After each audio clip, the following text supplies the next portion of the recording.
Hello, everybody. Roger Wakefield coming to you live this morning. Question of the day is, what do I do in a plumbing emergency? Guys, there's a lot of different plumbing emergencies you can have, but let's start off with a life critical one. If you have a gas leak and your gas leak is so big that you smell gas everywhere, call the gas company if you don't know how to turn your gas off. If you do know how to turn your gas off, you can save yourself a lot of money. So what I tell people is, look, if you smell gas, go outside, turn your gas off first, and then call a plumber. Or if you want to try to find the leak, you can do that yourself. But when it comes to gas, that's one thing that I do recommend everybody trust to a plumbing professional. Here in Texas, plumbers locate gas leaks, plumbers repair gas leaks. The gas company is going to come out, turn your gas off. They're going to put a lock on it. And once they put a lock on it, you have to pull a city permit. You have to get it inspected by a city plumbing inspector, and then they'll come back out and turn your gas on. This costs homeowners money and it costs homeowners time.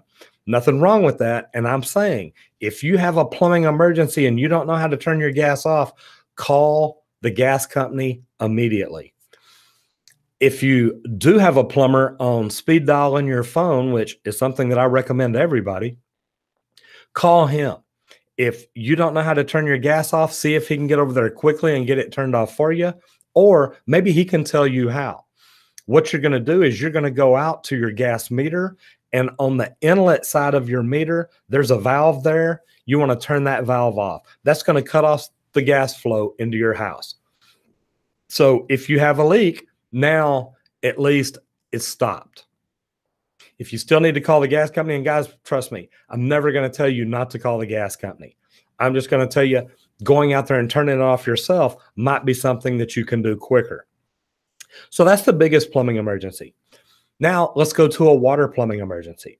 If you have a leak in your house and you have water that you can't stop, you need to either go out to your valve box in your front yard, which is normally right up by the house, or go all the way out to the water meter. But guys, this is one of the biggest plumbing tips I give to anybody, and this is what helped American Standard pick me as the next expert plumber, is turning off your water to your house is something that everybody who lives there ought to know how to do.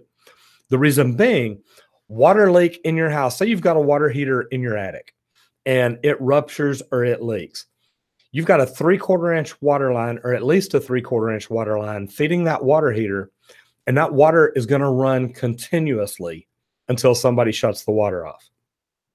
Now, if it is your hot water heater leaking, or you have a leak on your hot side, normally you can go to your hot water heater. If you've got a ball valve there, it's a 90-degree turn. It's a quick and efficient way to shut off your water heater.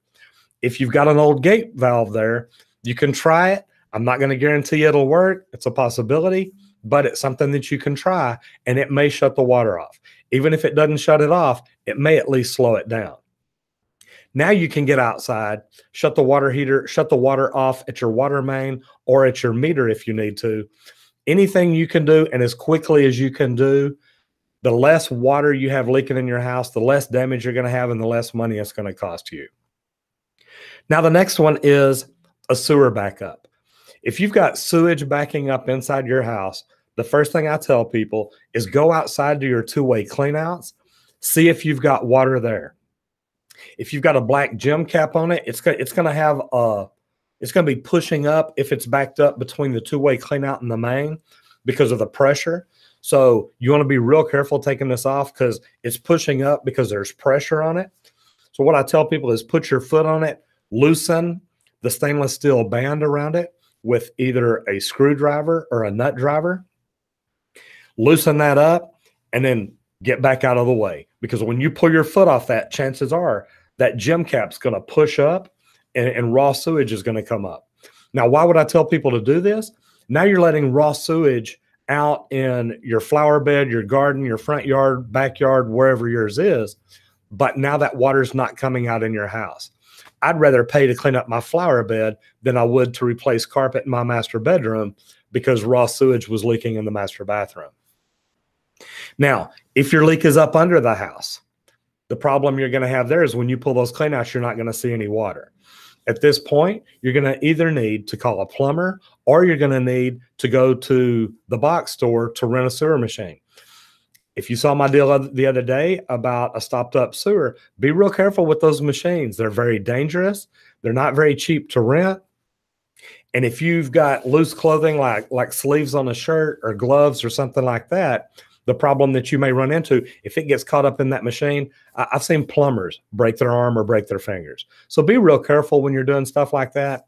I don't want you to hurt yourself. One thing too, back to a water leak. Say you've just got water coming up under your slab.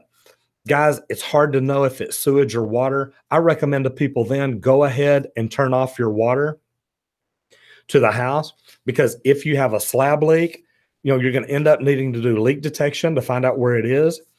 You may need to call for an emergency plumber.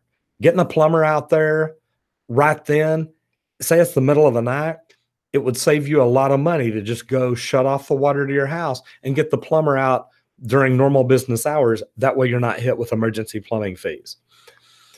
Guys, this is stuff that we deal with every day. If you ever have any questions, please send me a message, give me a shout. Let me know what we can do for you.